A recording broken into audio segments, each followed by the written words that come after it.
kamu kan belum selesai, dia bilang gitu. Itu ada roti, makan aja roti, dia bilang gitu. Akhirnya saya makan roti Mbak selama 4 hari siang hari itu sampai kemarin. Dan akhirnya Tuhanku kan kemarin ditelepon sama agent, akhirnya sore hari saya dibelikan nasi.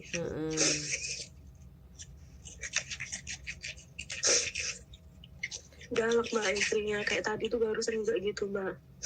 Kan mumpung ada Tuhannya kan di sini belum berangkat kerja.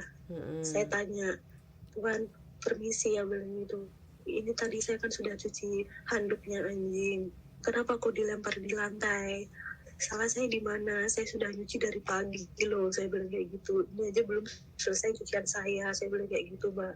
Kan cuciannya banyak tuh Mbak, ada cucian buat sofa, terus ada buat selimut anjingnya, ada tempat kasur anjingnya. Itu kalau nyuci harus satu-satu, nggak boleh bareng-bareng.